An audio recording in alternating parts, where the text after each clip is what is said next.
교양이 아니라 생존입니다 라는 제목으로 말씀을 전합니다.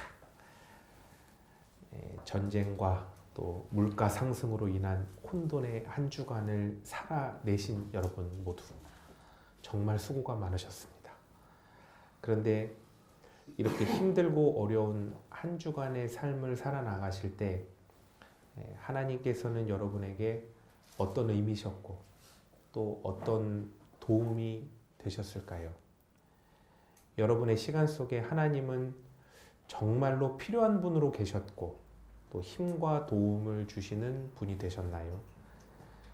만약 여러분이 이 힘들고 어려운 한 주간의 삶을 살아가면서 하나님께서 도움이 안 되는구나 라고 생각하셨거나 혹은 하나님을 붙잡고 도움을 구하지 않았었다면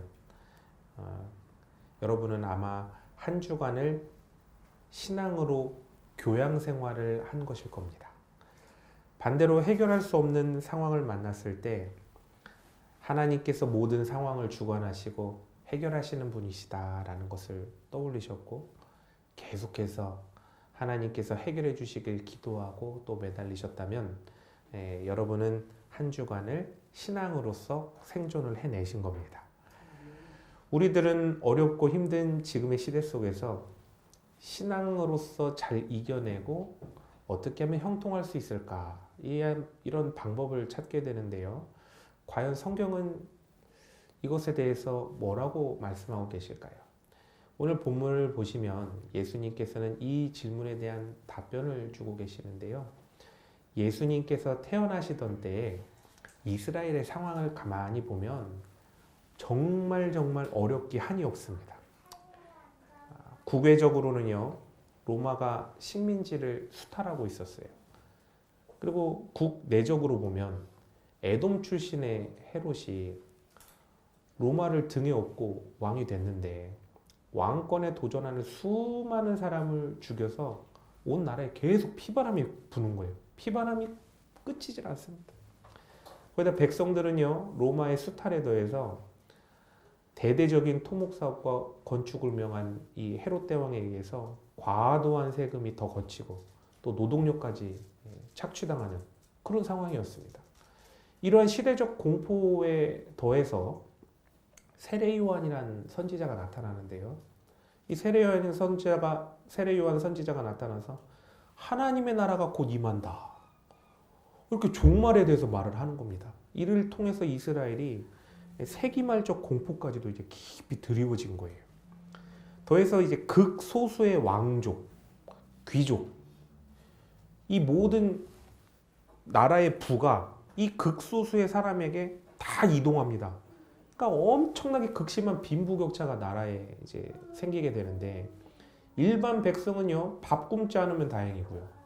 가진 거라고는 이제 몸밖에 없는 수많은 사람들은 굶지 않으려면 몸을 팔고 노예로 전락하는 거예요. 이렇게 암울하고 혼돈스러운 시대 속에 사람들이 생각하는 메시아, 구원자죠, 메시아가. 이 구원자의 모습은 어떨까? 여기에 대해서 상상하지 않습니까? 근데 이런 모습이었어요, 대체적으로. 첫 번째는요, 큰 장수가 일어나서요, 로마도 쳐부수고, 저 꼴 보기 싫은 저 헤롯 대왕도 쳐부수는 거예요. 그게 이제 구원자의 모습이죠. 두 번째는 큰 능력을 가진 자가 일어나는 거예요. 정말 엄청난 능력을 가진 자가 일어나서 모두가 배부르게 다 먹이는 거예요. 한 명도 배골지 않게 그냥 풍성하게 먹이는 거예요. 세 번째는요, 그렇게 바라고 원하는 하나님 나라에 전부 다 들어가게 해주는 거예요. 하나님 나라에. 네 번째는 사회에 깊이 드리워진 불공평, 이걸 제거하는 거예요. 불공평. 그리고 더해서 불화. 가는 곳마다 싸움이 일어나거든요. 그러니까 이 불화를 제거하고 평화가 오게 해주는 것. 이런 메시아상을 가지고 있는 거죠. 자, 그럼 이렇게 이야기하면 굉장히 어려우니까 이제 우리의 일상생활 말로 하면 이렇게 되는 겁니다. 살아서는 평안한 가운데 잘 먹고 잘 살게 해주고 죽어서는 천국 가게 해주는 사람. 이 사람이 이제 메시아가 되길 원한 거예요. 그런데 이런 세기말 정서 속에 드디어 예수라는 이름을 가진 젊은 남성이 메시아로 딱 등장을 하게 됩니다. 근데 이 메시아라고 등장한 예수를 딱 보니까 메시아가 맞는지 아닌지 애매해요. 아주 애매합니다. 보십시오. 분명히 로마도 헤롯도 쳐부숴야 되는데 언급을 안 해요. 거기에 대해서. 전혀 쳐부술 생각이 없습니다. 오병이어의 막 기적을 보여줘서요. 모두를 많이 먹였거든요. 근데 맨날 그렇게 하는 건 아니에요. 몇 번 한 거예요. 몇 번.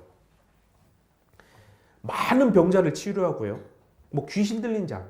나가기만 하면 다 고쳐져서 나갑니다. 그렇게 해서 어떻게 됩니까? 성전에 못 들어가던 자들이 다 성전에 이제 들어가게 된 거죠. 그러니까 하나님 나라에 들어가도록 구원하겠다. 이렇게 약속한 것은 맞는 것 같아요. 그런데 문제가 있어요. 제사를 드리는 게 아니라 갑자기 본인이 죄를 사해 준다고 하는 거예요.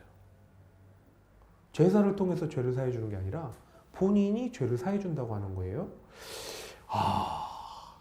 율법적 사고에 의하면 이게 율법을 부정하는 건지 아닌지 애매하게 이를 데 없는 거죠. 그러니까 메시아가 맞는지 아닌지가 애매합니다. 또 메시아는 분명 평화의 왕인데, 분명 평화의 왕이라고 얘기했는데 가는 곳곳마다 기득권을 공격해요. 기득권. 절대 숙이지 않아요. 막 기득권을 공격하는데 불협화음을 막 이뤄내거든요. 그럼 평화가 오지 않고 왜 불협화음이 일어나지? 메시아인지 아닌지 애매합니다. 헷갈려요. 이것을 우리의 피부에 와닿게 말하면 이런 거예요. 돈 되는 얘기는 안 하고요. 벌집통만 가서 막 쑤시는 거예요. 예수님이란 분이. 예수님은 당시 사회의 주류가 요구하는 세상적인 필요를 채워주지 않았어요. 대신 비주류들에게는 막 인기가 있었거든요. 그런데 정작 중요한 주류 사회에서 배척을 당한다는 거예요. 그렇다고 비주류의 막 전폭적인 지지를 막 무조건 100% 받느냐? 그것도 아니에요. 인기는 있어요. 인기는 있는데 전폭적인 지지를 받지 못해요. 이유가 뭘까? 생각해 보면 사회의 주류만이 아니라 비주류들도 어지럽고 혼란스러운 시대 속에서 살아남기 위해서는 다른 고상한 무언가가 필요한 게 아니라 돈이 필요했기 때문이에요. 돈이. 잘 생각해 보십시오. 돈이 없으면 어떻게 됩니까? 치료 못 받으니까 아파요. 가난한 사람일수록 더 아픈 거죠. 돈이 없으면 먹질 못하지 않습니까? 배고플 수밖에 없어요. 돈이 없으면 어떻게 됩니까? 무시받을 수밖에 없죠. 그리고 몸밖에 없는 사람들은 살기 위해서 그 돈 몇 푼 벌려고 노예로 팔려가는 그런 시대 아닙니까? 이런 상황 속에서 예수님께서 계신다 한들 뭐 항상 내 옆에 있어서 뭐 아플 때마다 주치의가 돼서 계속 바로바로 치료를 해주시겠습니까? 아니면 매 끼니마다 돌덩이를 가져다가 떡으로 이렇게 배식을 해주시겠습니까? 아니면 누구한테 무시받지 않도록 뭐 높은 자리에 다 하나씩 앉혀주시겠습니까?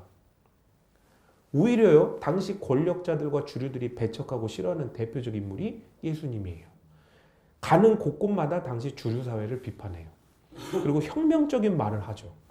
그런 예수를 따르다가 예수님이 아예 판세를 확 뒤엎으면 좋은데 뒤엎지 못하면 어떻게 될까요? 예수를 따르던 사람들은 예수님과 함께 이 나라의 주류들의 적으로 내몰리게 되는 거죠. 그런데 보십시오.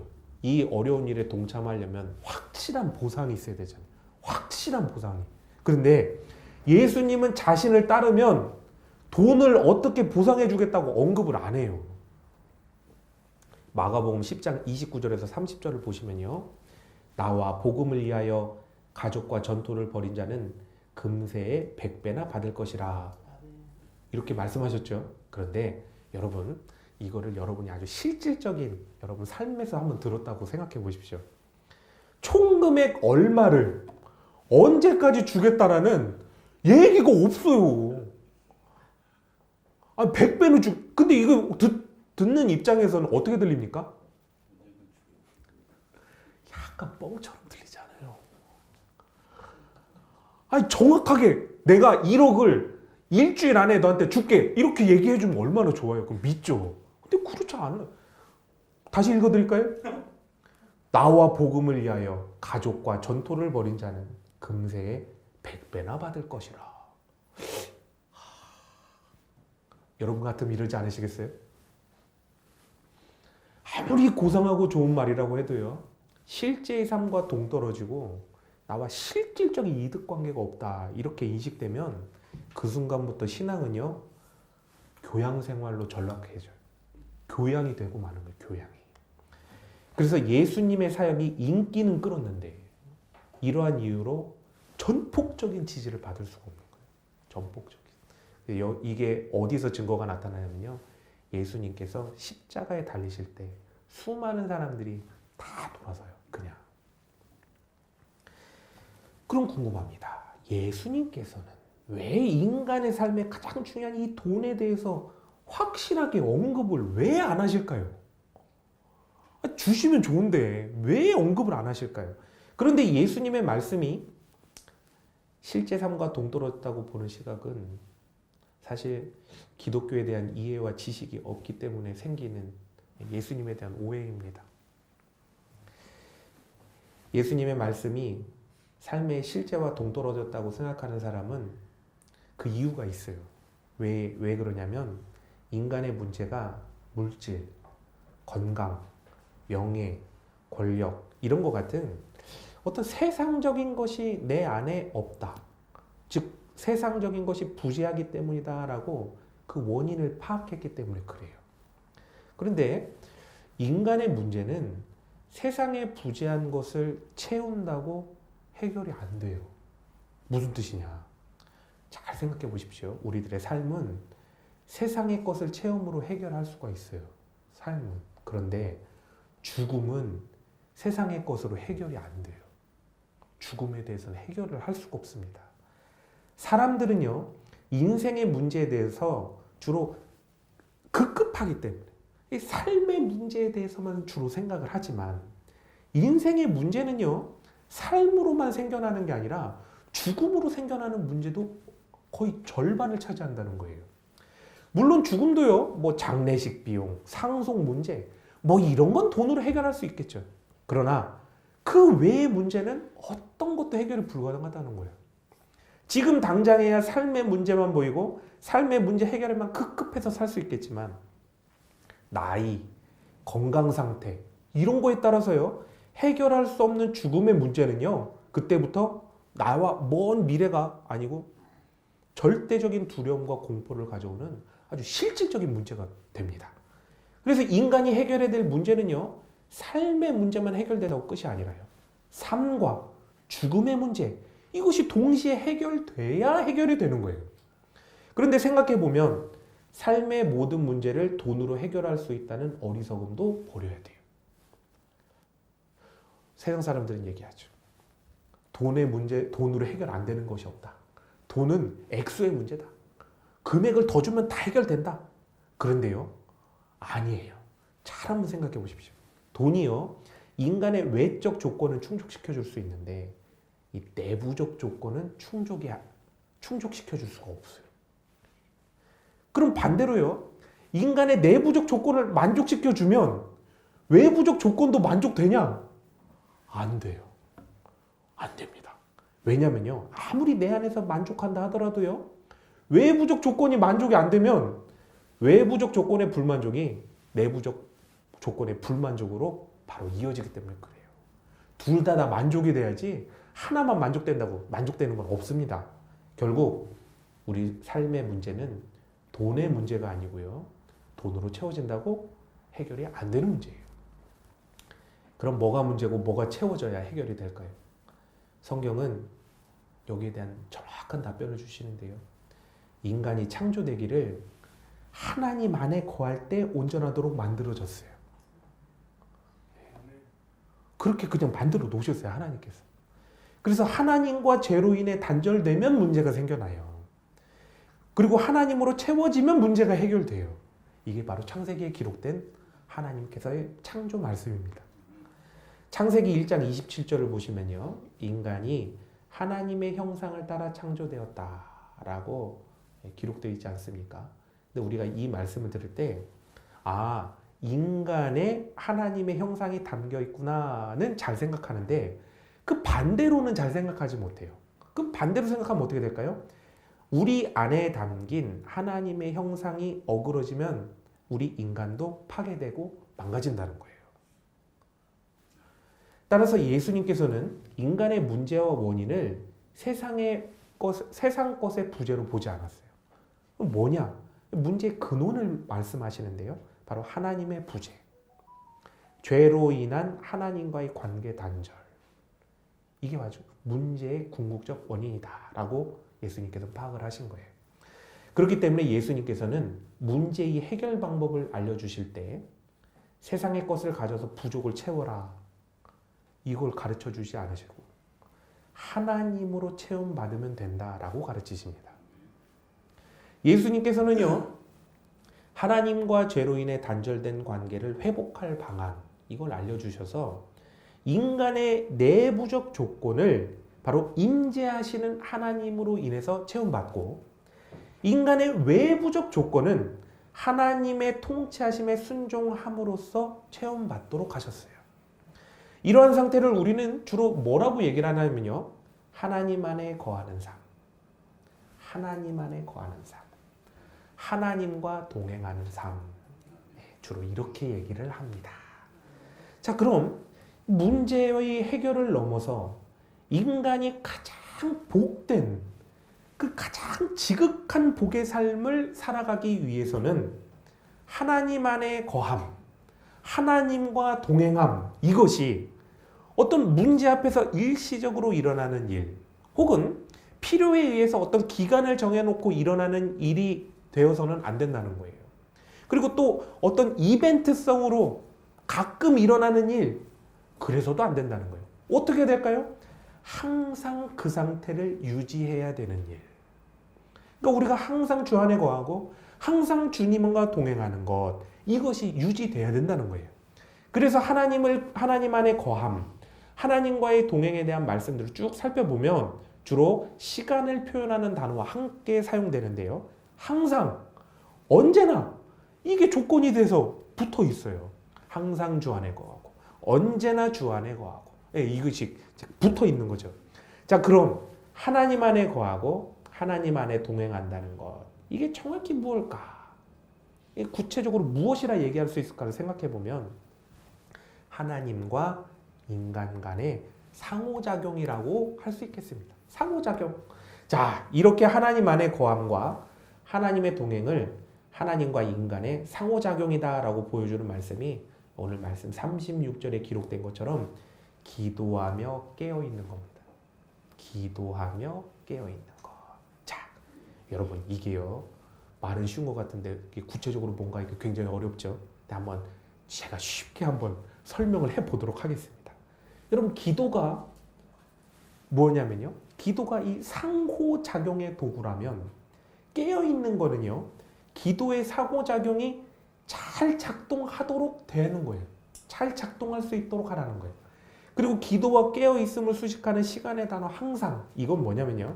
기도라는 도구가 항상 동작하는 상태가 되도록 만들어 놓으라는 거예요. 자, 이렇게도 어렵죠. 그래서 아주 여러분의 실생활에 딱 적용할 수 있도록 예를 들어 드리겠습니다. 군대를 다녀오신 분들은 잘 아시겠지만 군대에서 훈련을 나가면 뭘 가지고 나가십니까? 무전기를 가지고 나가지 않습니까? 그래서 무전기는 작전을 나간 부대가 본부와 연결되는 유일한 통로예요. 무전기를 탁 가지고 나갑니다. 자, 그런데 무전기만 가지고 나가면 끝일까요? 아니에요. 무전기가 교신이 잘 되면 어떻게 될까요? 안테나를 본부 거를 잘 받을 수 있도록 안테나를 잘 맞춰놔야 수신이 됩니다. 안테나를 반대로 놓으면 수신이 안 되죠. 잘 맞춰놔야 수신이 됩니다. 교신이 안 되는 줄도 모르고 넋놓고 있으면 어떻게 될까요? 본부 아무리 찾아도 신호가 안 가요.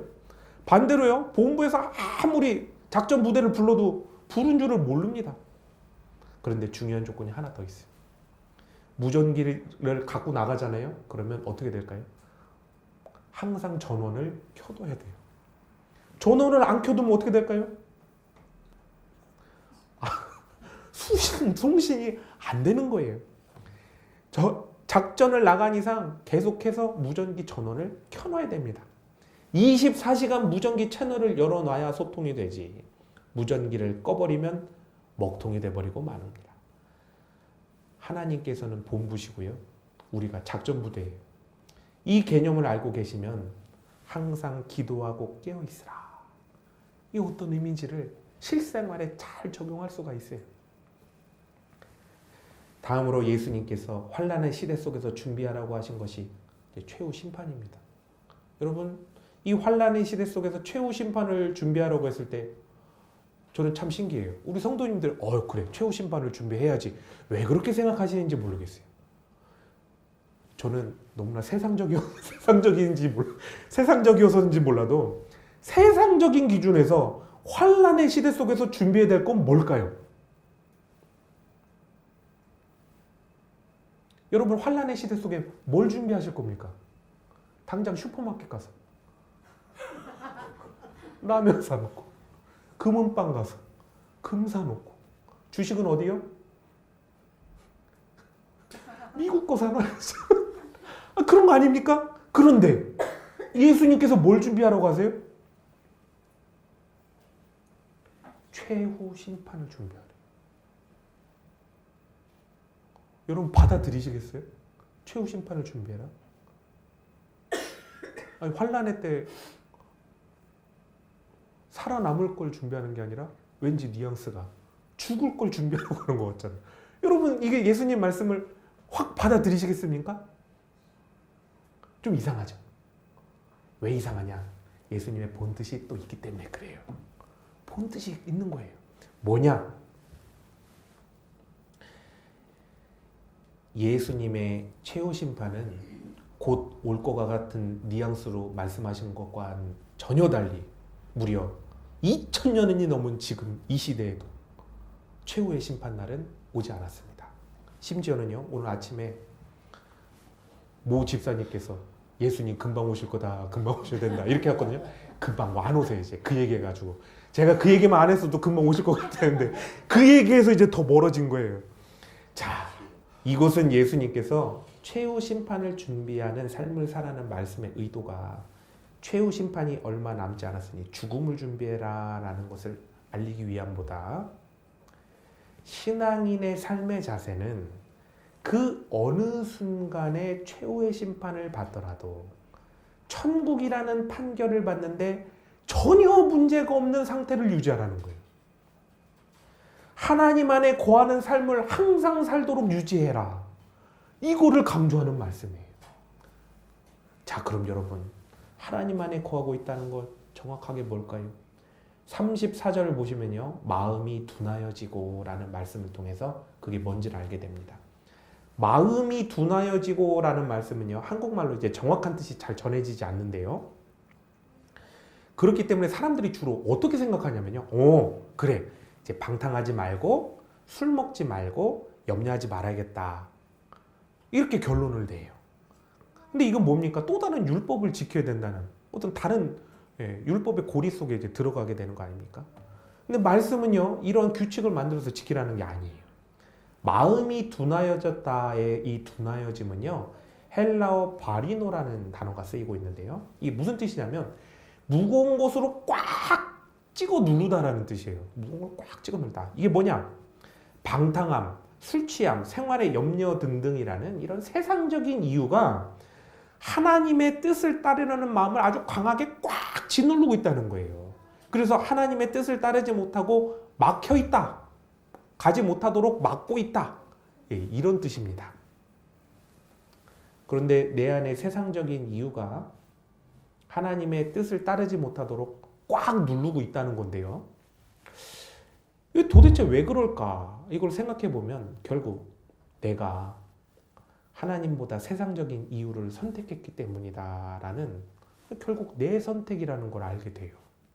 이게 바로 우리는 뭐라고 표현하냐면요, 우리가 아주 잘 얘기하는 나의 주인이 내가 된 상태, 하나님께서 나의 주인이 되시지 못한 상태, 바로 우리 이렇게 얘기를 합니다. 따라서 하나님 안에 거한다는 건요, 내가 하나님의 뜻을 따르겠다고 선택하는 거예요. 내가 하나님의 뜻을 언제든 제가 따르겠습니다. 라고 선택한 거예요. 즉 하나님을 주인으로 모시고 살아가는 상태를 말하는 것입니다. 자, 이렇게 말씀드려도요, 하나님 안에 거하는 것이 나는 그래도 모르겠습니다 라고 생각하면 이렇게 한번 해보시면 좋겠습니다. 하나님 안에 거한다는 건 하나님과 내가 관계가 있냐 없냐 이걸로 따져볼 수 있는 거 아니겠습니까? 자, 그러면 여러분 한번 이걸 해보시면 참 좋습니다. 뭐냐면요, 내가 재판관이 되는 거예요. 하나님처럼. 하나님의 입장에서 재판관이 돼서 나를 재판정 앞에 한번 세워보십시오. 나를 바로 앞에 세워놓고 하나님과의 관계 유무로서 재판 기준을 삼아서 내가 나를 천국과 지옥의 심판을 한번 내려보는 거예요. 내가 하나님과 관계 있는 사람이면 천국 판결을 내리시고요. 내가 하나님과 관계 없는 사람이면 지옥 판결을 한번 딱 내려보시기 바랍니다. 이 판결을 하면서요, 하나님과 나는 관계가 있다 이렇게 변론하면서요, 그 증거들을 한번 막 제시해 보세요. 반대로요, 하나님과 관계가 없다고 변론하면서요, 증거들을 막 한번 쫙 제시해 보시기 바랍니다. 여러분 본인에게 어떤 판결을 내리시겠어요? 다 천국 판결 나왔죠? 아멘. 천국 판결 아닌 사람들도 있어요. 우리 교회 아닌 사람들은. 어떤 사람들은요, 교회에 나오지 않아도 자신은 신앙생활을 하고 있다, 기독교인이다, 이렇게 말을 합니다. 요즘처럼 기독교에 대한 지식이 넘쳐나는 시대에 충분히 그런 주장을 할 수 있어요. 충분히 할 수 있습니다. 그런데 자신의 삶의 모든 선택 기준에서 하나님의 말씀이 전혀 고려되지 않고 살아가는 사람, 내가 삶을 살아가는데 하나님의 말씀이 전혀 고려가 안 되는 거예요. 나라는 사람의 결심과 판단이 오직 기준이 되어 살아가는 사람, 세상이라 말하는 세상의 조건이 판단의 기준이 되어 살고 있는 사람, 나는 하나님과 관계가 있는 하나님 안에 거하는 사람이다, 그런 사람은요 이렇게 주장할 수가 없는 거예요. 내가 하나님과 관계가 있으면 뭔가 하나님하고 연결되는 건덕지가 있어야 되는데 전혀 없잖아요. 이에 대해 어떤 인간이요 항상 하나님의 말씀대로 살 수 있습니까? 아예 그런 사람이 어디 있어요? 이렇게 반문할 수 있습니다. 그런데요, 나는 하나님의 말씀대로 삶을 살아내기 위해서 하나님의 관계 속에서 그럼 대화나 상호작용이 있었나? 이 질문을 던져서 나는 한 번도 이런 문제에 대해서 하나님하고 상의해 본 적이 없네. 기도한 적이 없네. 먼저 그냥 내가 다 저지르고 그냥 살았네. 잘 되면 내 탓, 안 되면 하나님 탓. 그렇게 하면 살았네. 라는 결론을 딱 얻었다면 과연 나는 하나님과 관계에 있는 사람이라고 판결을 내릴 수가 있을까요? 아마 하나님과 관계 없는 사람이라고 판결을 내릴 수밖에 없게 될 겁니다. 마태복음 12장 31절에서 32절까지 보시면, 그러므로 내가 너희에게 이르노니 사람에 대한 모든 죄와 모독은 사하심을 얻되 성령을 모독하는 것은 사하심을 얻지 못하겠고, 또 누구든지 말로 인자를 거역하면 사하심을 얻되 누구든지 말로 성령을 거역하면 이 세상과 오는 세상에서도 사하심을 얻지 못하리라. 이 말씀을 읽으시면요, 그럼 도대체 성령을 거역하는 죄가 뭐기에 용서를 받지 못하지? 굉장히 궁금하셨을 거예요. 근데 요한복음 16장 8절에서 9절을 보시면 여기에 대한 답이 있어요. 바로 성령을 거역하는 죄가 무엇인지를 알게 되는데요, 그가 와서 죄에 대하여 의에 대하여 심판에 대하여 세상을 책망하시리라. 죄에 대하여라 함은 그들이 나를 믿지 아니함이요. 뭡니까? 바로 예수 그리스도께서 자신의 구주 되심을 부인하는 죄. 그게 성령 회방죄예요. 성령 회방죄. 예수님께서 주인 되신 사람과 주인 되시지 않는 사람은 교회 예배 출석하냐, 하나님의 말씀을 지키냐, 이걸로 명확하게 구분되지 않아요. 왜냐면요, 예배에 출석하고 있어도요, 몸만 출석했지 정신이 출석하지 않은 사람들이 많기 때문에 그래요. 그리고 예배에 출석해도 하나님의 말씀을 어기면서 하는 사람들, 하나님과 전혀 관계없는 사람들 너무나 많기 때문에 그래요. 하지만 예수님께서 주인 되시는 사람은 분명히 삶의 명확한 태도가 하나가 구분이 되는데요. 뭐가 구분이 되냐? 그것은 하나님의 말씀대로 살기 위한 몸부림이 있다는 거예요. 삶 속에 하나님이란 말씀의 기준이 분명히 존재하고 있어요. 주인 되신 예수님께 인생에 대해 질문하는 기도가 분명히 있습니다. 그 사람은. 주인 되신 예수님께 주님 뜻대로 살지 못한 것에 대한 회개 기도가 분명히 있습니다. 주인 되신 예수님께 주님의 뜻대로 살게 해달라는 인도하심의 기도가 분명히 있어요.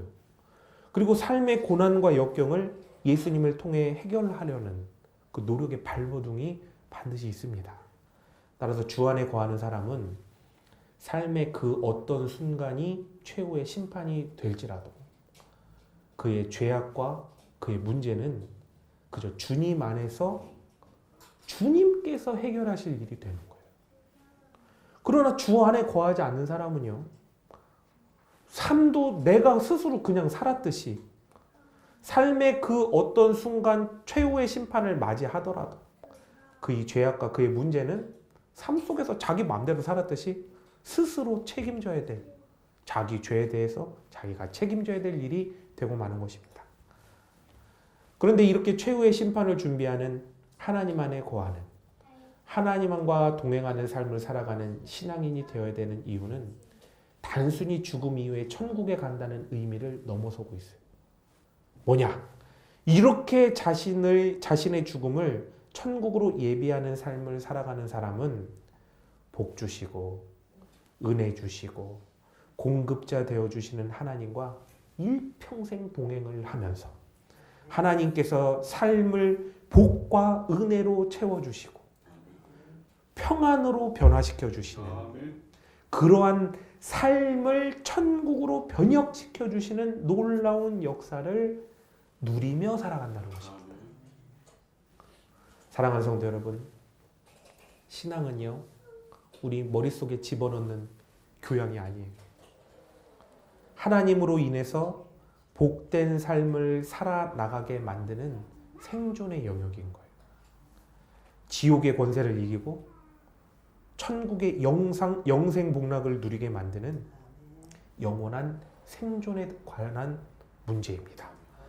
이 어렵고 혼란스러운 환난의 시대에 최후의 심판을 준비하라는 예수님의 말씀은, 얘들아, 이미 세상에서 잘 살기는 글렀으니 천국이나 빨리 오도록 기도해라 라는 그런 현실 도피의 말씀이 아닙니다.